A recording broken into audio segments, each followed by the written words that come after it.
Bonjour à tous et bienvenue dans ce 13h, mardi 28 février. Voici les titres. Koltang, le stress hydrique envahit les riverains du quartier Koltang dans la commune de Ntoum, qui lance un appel à l'aide aux plus hautes autorités. One Forest Summit. Lors de sa conférence de presse donnée hier depuis Paris en France, le président français Emmanuel Macron réaffirme les raisons de sa prochaine tournée en Afrique centrale. Il répondait à la question de notre journaliste Sophie Eyégué. Vous le verrez. Enfin, sport national foot. Le derby du Nord tourne en la faveur de l'USB qui a adopté Uzo par un score de 2-1 sur ses propres installations du stade municipal d'Akournam. Vous le verrez dans ce journal.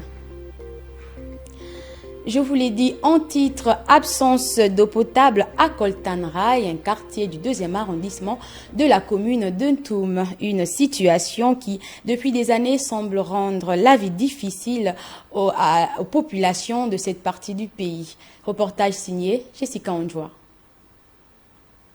À Koltang, plus précisément au rail, plusieurs logements peinent à se procurer ce précieux liquide. Depuis des années, ce mal perdure, une source de vie recherchée un peu partout.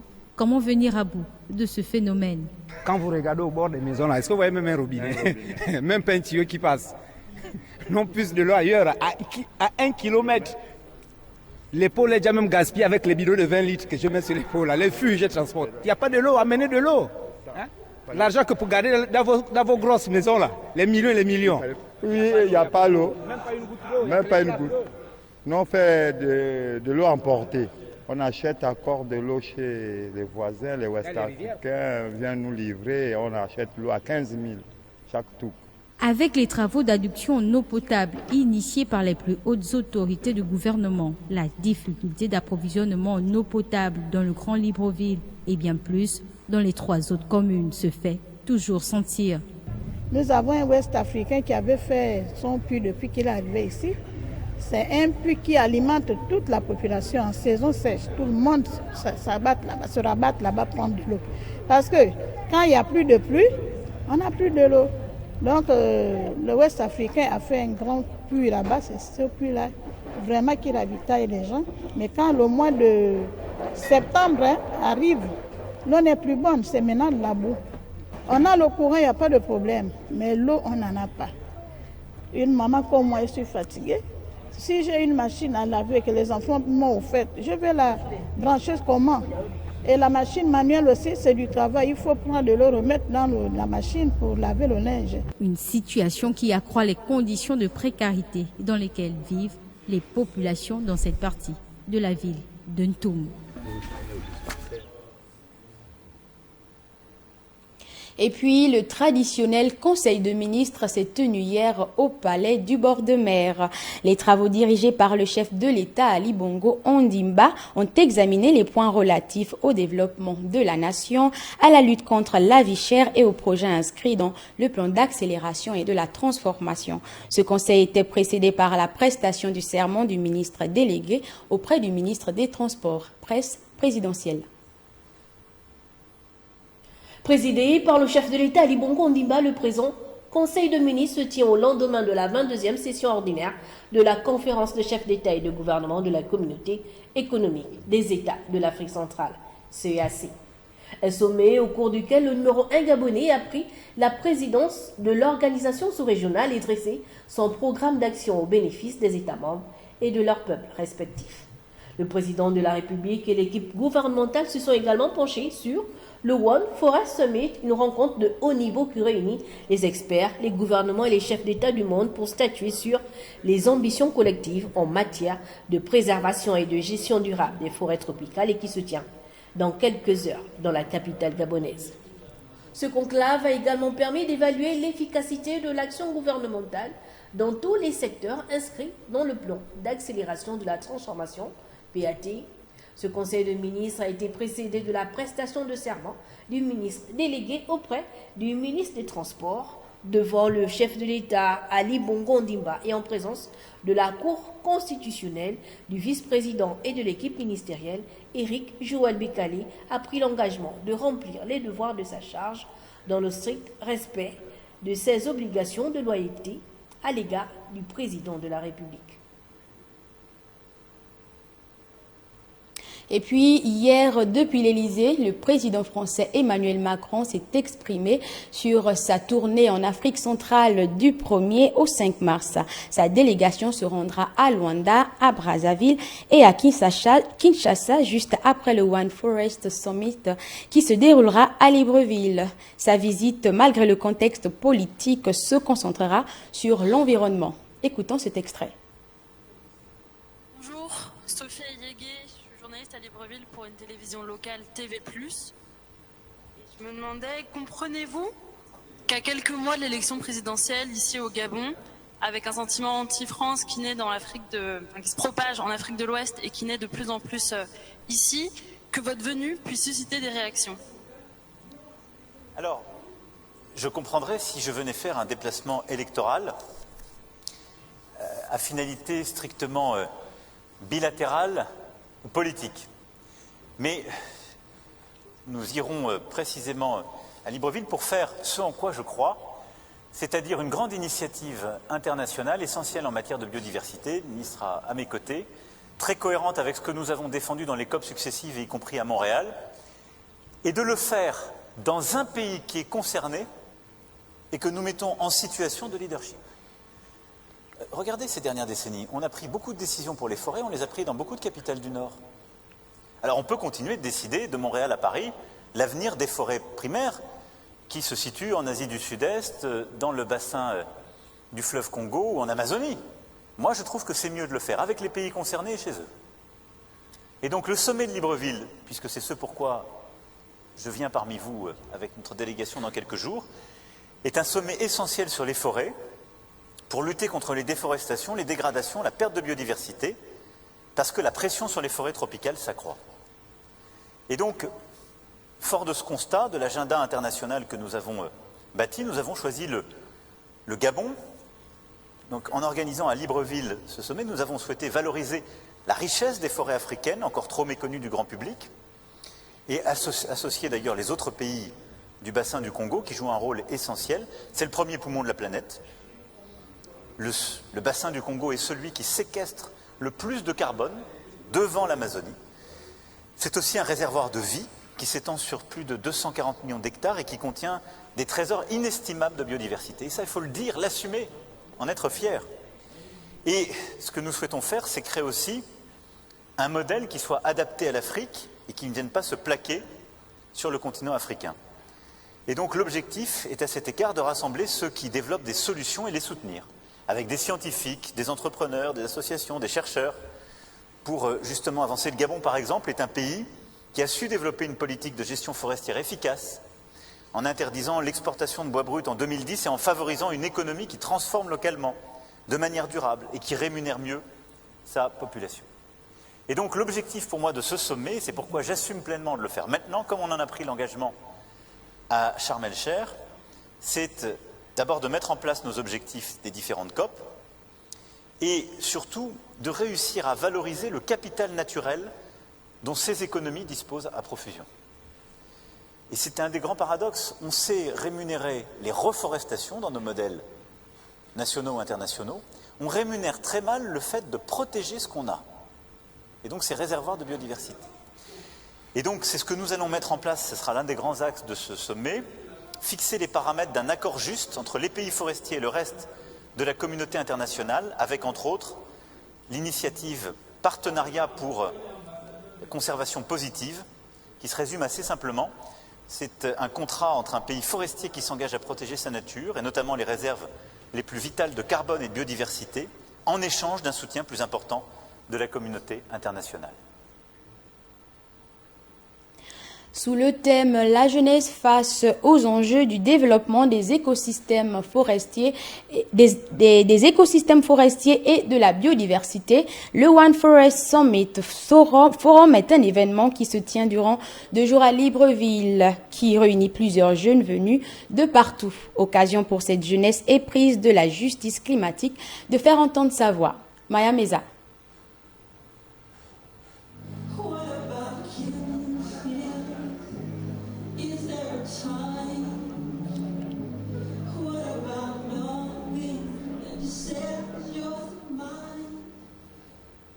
Organisé par le Conseil national de la jeunesse du Gabon, CNJG, et le réseau des jeunes pour les forêts de l'Afrique centrale, REGEFAC. Cette rencontre avait pour objectif d'impliquer la jeunesse dans l'action, les réflexions et les décisions prises autour du One Forest Summit. Alors, chers jeunes, je voudrais donc nous inviter à nous impliquer dans l'action, les réflexions et les décisions autour et toutes les autres initiatives autour du One Forest Summit. Chers jeunes, nous sommes donc attendus sur le chemin de l'engagement et de la détermination. Nous sommes une force de proposition. Il est l'heure que nous devons prendre notre destin. N'ayons pas de complexe d'infériorité. N'ayons pas de complexe de spécialité. Parce que l'Afrique que nous voulons, ça doit être décidé par nous-mêmes. C'est l'occasion pour ces jeunes et experts du monde entier de se rassembler, d'échanger des idées et de collaborer sur des projets qui ont un impact positif sur l'environnement. Cette rencontre d'aujourd'hui est importante pour la réalisation des objectifs du développement, les objectifs du millénaire pour le développement et puis les objectifs de développement durable. À ce titre, le réseau de la Renaissance africaine et de la diaspora, ARDN, que j'ai l'honneur de diriger, se fera le plaisir d'aider les organisateurs de ce forum. Le One Forest Youth Forum, un moyen pour la jeunesse de réaffirmer son engagement dans la protection de la planète. Ce que nous faisons aujourd'hui dans cette salle, ce que nous allons faire bientôt au One Forest Summit, c'est justement d'organiser ce passage de relais d'une génération à l'autre. Pour le représentant résident de l'UNICEF, Noël Marie Zacré, qui soutient cette initiative de la jeunesse gabonaise, cadre avec l'atteinte de certains objectifs de développement durable, ODD.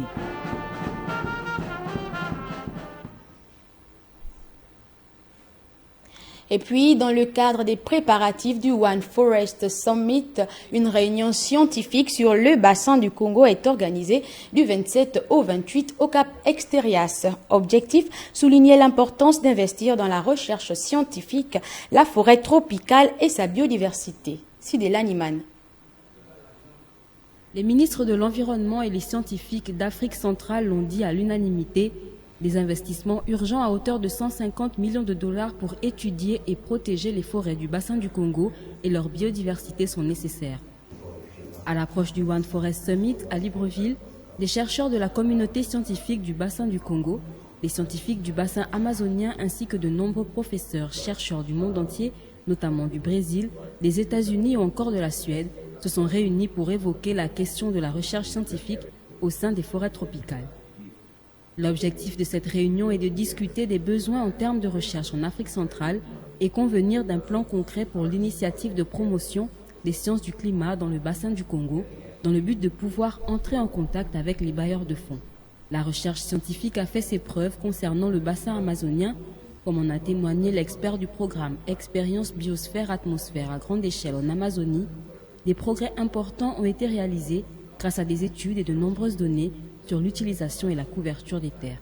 Connu sous le nom de poumon de l'Afrique, le bassin du Congo est le plus grand puits de carbone au monde, absorbant plus de carbone que l'Amazonie. Couvrant 6 pays, sa forêt tropicale offre une sécurité alimentaire et une bouée de sauvetage essentielle pour les populations autochtones et locales et sert d'habitat essentiel aux espaces menacés.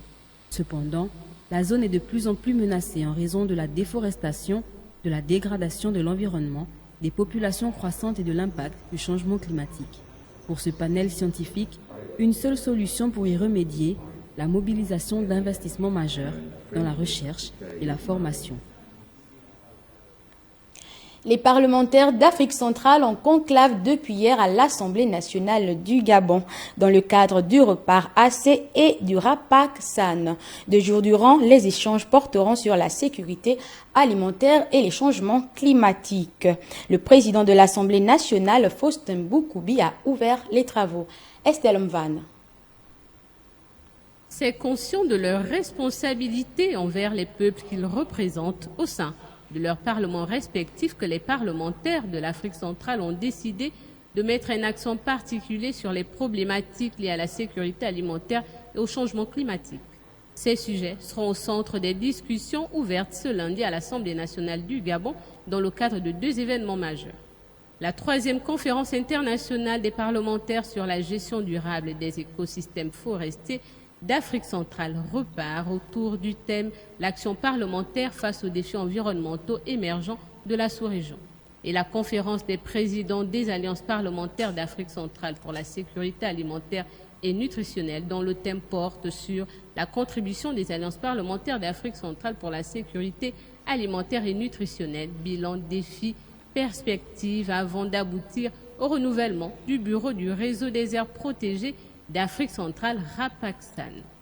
Au menu de ces 2 jours de conclave, les enjeux et défis de la sous-région en matière de gouvernance forestière, le partage de bonnes pratiques entre élus. À l'orée du One Forest Summit de Libreville, les parlementaires de la sous-région entendent réitérer leur engagement en matière de conservation et de valorisation de la biodiversité, de protection du climat. Dans le cadre de la sécurité alimentaire, la conférence des présidents Rapaxan mènera la réflexion autour de la situation alimentaire et nutritionnelle en Afrique centrale, les rôles des parlementaires en matière de sécurité alimentaire et nutritionnelle. Le bureau sous-régional de la FAO indique à cet effet que malgré les nombreux efforts fournis pour faire reculer la faim, 828 millions de personnes ont souffert de la faim dans le monde en 2021, soit une augmentation d'environ 150 millions par rapport à 2019 depuis que la pandémie de Covid-19 s'est déclarée. L'ambition est d'aboutir à des actions concrètes pour le continent à travers une approche parlementaire concertée. Célébration hier de la Journée mondiale des organisations non gouvernementales. Occasion pour la rédaction de s'interroger sur le rôle et l'importance de ces organisations à travers le monde. Ralph Lenyongo.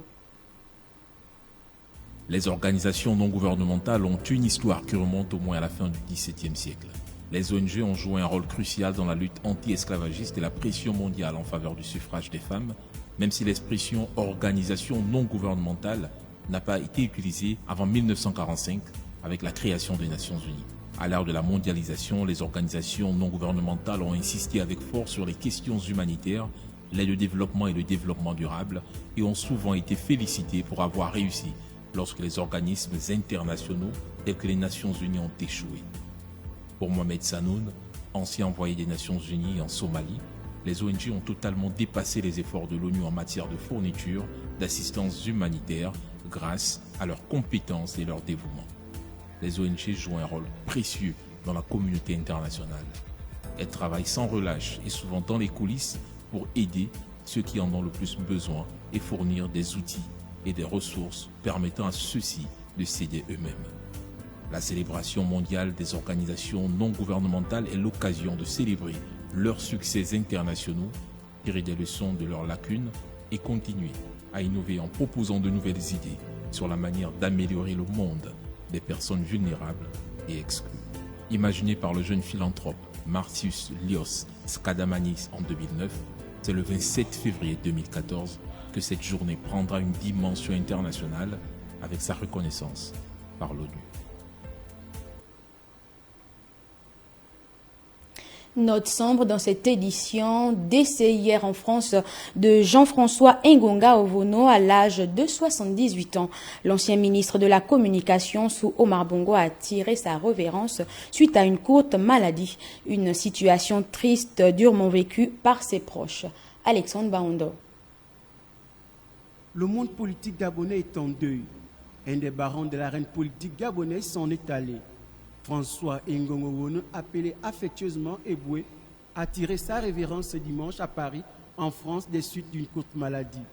Une disparition durement supportée par sa famille. Jeune, gamin, à l'école régionale d'Oyem Hérault, mon père nous parlait toujours d'Eboué. Et moi, son qui était parti faire ses études au pays des Blancs.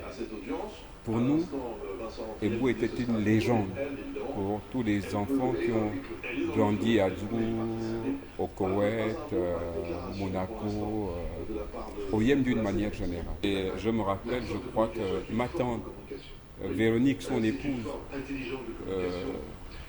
ça me fait de la peine aujourd'hui de la savoir dans cet état parce que je sais quel lien qu'elle avait avec son mari.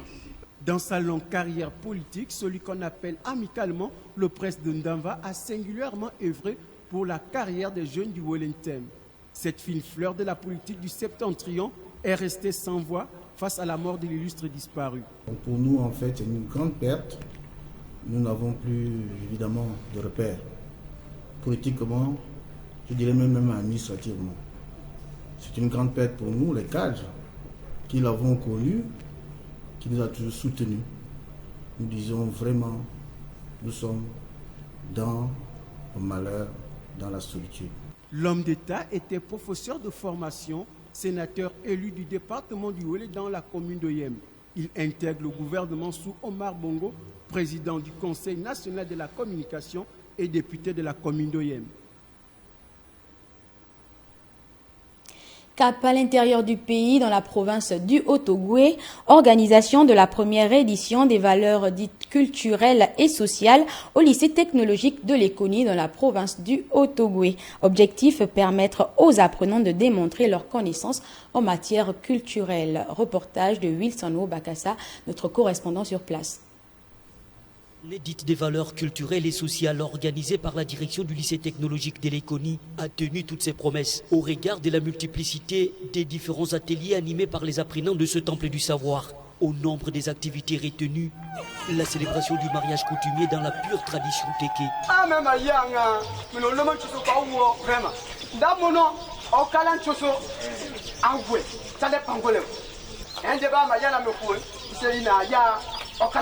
Beaucoup de ma génération, voilà, nous on se base déjà sur les langues étrangères. On oublie nos origines. Donc le message exact, c'est ramener notre jeunesse d'aujourd'hui aux origines, à prendre conscience de la langue maternelle, de la langue paternelle. Des instants qui ont su laisser certains convives sur leur faim. C'est un sentiment de joie. Et comme c'est la première édition, vraiment c'est une réussite. Mais je souhaiterais que cela se répète. Une première édition organisée avec un objectif bien précis. Les élèves, surtout dans nos établissements, se livrent à des actes de violence. Et nous avons pensé qu'il fallait trouver une stratégie pour faire face à ces violences en milieu scolaire. Notre ministère, c'est un ministère qui prône également l'éducation. L'éducation ne doit pas se limiter aux aspects purement pédagogiques, mais il faut aussi que les élèves reçoivent quelques notions de la culture. Le rendez-vous a été pris pour l'année prochaine.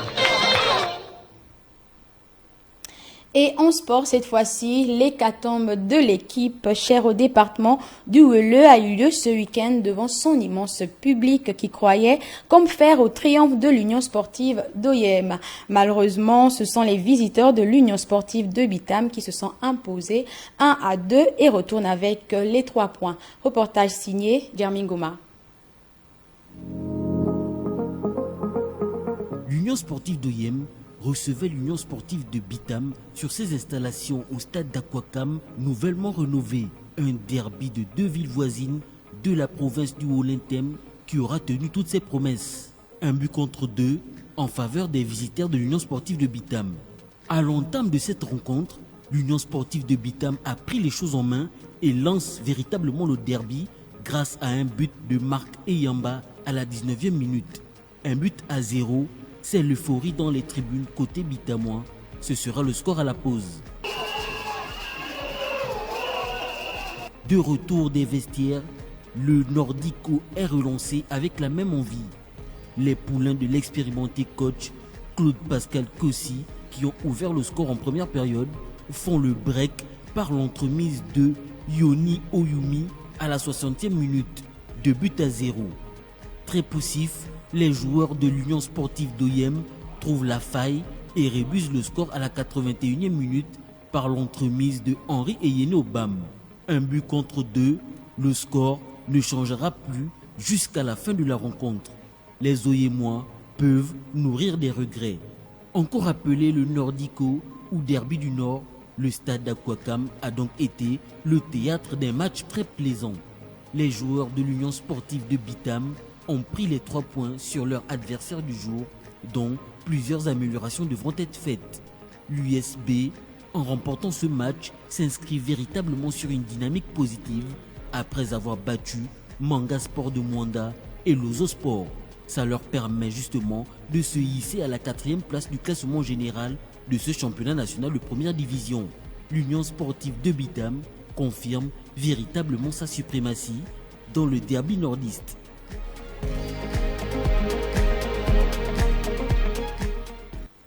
Et puis, Open de Slovénie, le Gabon se part de la médaille de bronze. La taekwondoiste gabonaise Urgence Maria Mwega a décroché cette distinction lors de cette compétition internationale classée G1. Herman Malaga Moussavou. Urgence Maria Mwega, la panthère gabonaise a rugi une fois de plus ce 26 février 2023 du côté de l'Open de Slovénie. La jeune taekwondoïste gabonaise a décroché la médaille de bronze, une épreuve classée G1 qui permet aux vainqueurs d'engranger 10 points au compteur et améliorer le ranking. L'ancienne médaillée d'or aux Jeux africains 2011 à Maputo a démarré la compétition en quart de finale face à une taekwondoïste de la République tchèque. La panthère n'a pas lésiné sur les moyens et n'a fait qu'une bouchée de son adversaire du jour en 2 rounds. 4-0 et 7-1, avant malheureusement de perdre lors de sa deuxième sortie contre une athlète de la Croatie, 4-2 et 10-4. Un résultat qui a permis tout de même à l'athlète gabonaise de 28 ans de décrocher la médaille de bronze et honorer une fois de plus le taekwondo gabonais. Pendant que Urgence décrochait cette distinction, son compatriote Amar Sissé faisait une contre-mauvaise performance, en étant éliminé au premier tour par un Bulgare. Mais de l'Open de Slovénie, nous ne retiendrons que du positif. Urgence, grâce à cette breloque, a permis au Gabon une énième fois, dans le domaine du taekwondo, d'être sur le podium à l'international. Et c'est sur cette note sportive que s'achève cette édition d'information. Merci de l'avoir suivi et excellente suite de programme sur TV+.